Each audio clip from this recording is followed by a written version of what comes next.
Welcome to this presentation on the parts of a sentence. This Prezi will include information on the subject and predicate. There are two basic parts of a sentence, the subject and the predicate. The subject of a sentence consists of nouns and/or pronouns. Simply put, a noun is a person, place, or thing. If you decide to use a pronoun, it replaces a noun. In the sentence, Kyle saw Sarah and he waved at her, the pronouns he and her take the place of antecedents, Kyle and Sarah, respectively. To determine the subject of the sentence, first isolate the verb and then make a question by placing who or what before it. The answer is the subject. For example, the monkeys littered the zoo with banana peels. The verb in this sentence is littered. Who or what littered? The monkeys, which is the subject of the sentence. There are three types of subjects. The simple subject is a single person or thing that acts, is described, or is acted upon. For example, John waved.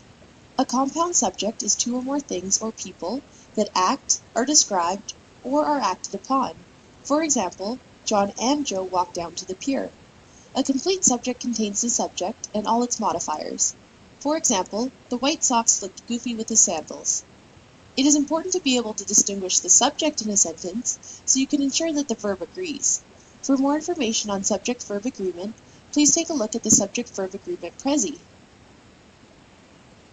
Sometimes it can be difficult to properly locate the subject of a sentence.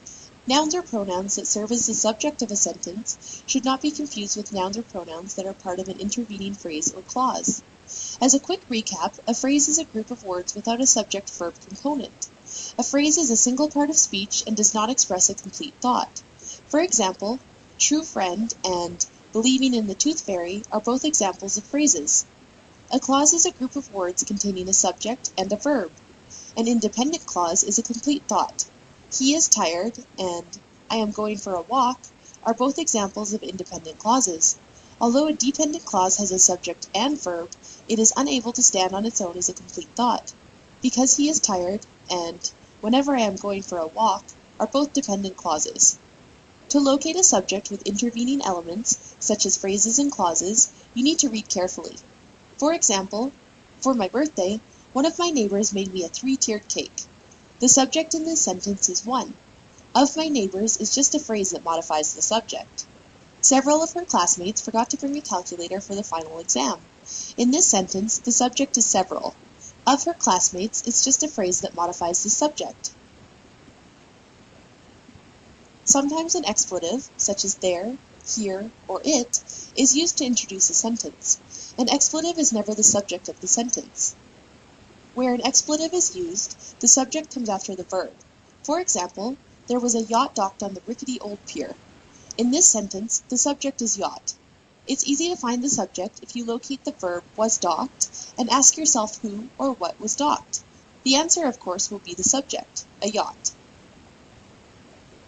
Noun clauses and verbal phrases may be the subjects of sentences.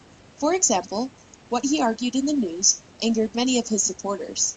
In this sentence, the noun clause, what he argued in the news, is the subject. The predicate is the part of the sentence that tells the reader what the subject does or is. Think of it this way. The predicate is everything that the subject is not. The predicate contains the most essential part of the sentence, which is the verb. Often, the easiest part of the sentence to identify is the verb. Verbs can express action, Harry walks to the store, occurrence, the snow fell, and existence, Harry is here.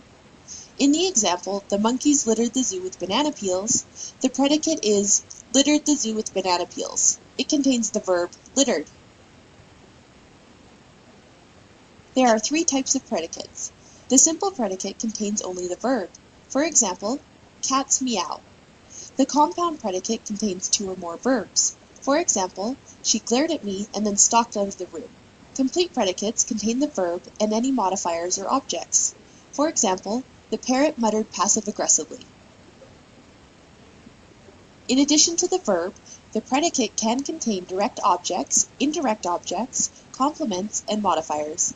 Sometimes this can make it tricky to locate the entire predicate in a sentence, but once you locate the verb in the sentence, the predicate is not difficult to find. For example, juggling on a tightrope is simply terrific. In this sentence, juggling is the simple subject, while On a tightrope is the noun phrase that modifies the simple subject. The main verb is the word is, so the predicate must be is simply terrific. Once you are able to locate the subject and the predicate of a sentence, it will be much easier for you to understand other grammar rules, such as the appropriate use of verbs, objects, and complements. Although it may seem mundane at times, understanding the ins and outs of sentence patterns will allow you to create concise and thoughtful sentences. For more information on sentence patterns, please take a look at the Sentence Structure Prezzies. Thanks for watching this Prezi on the parts of a sentence.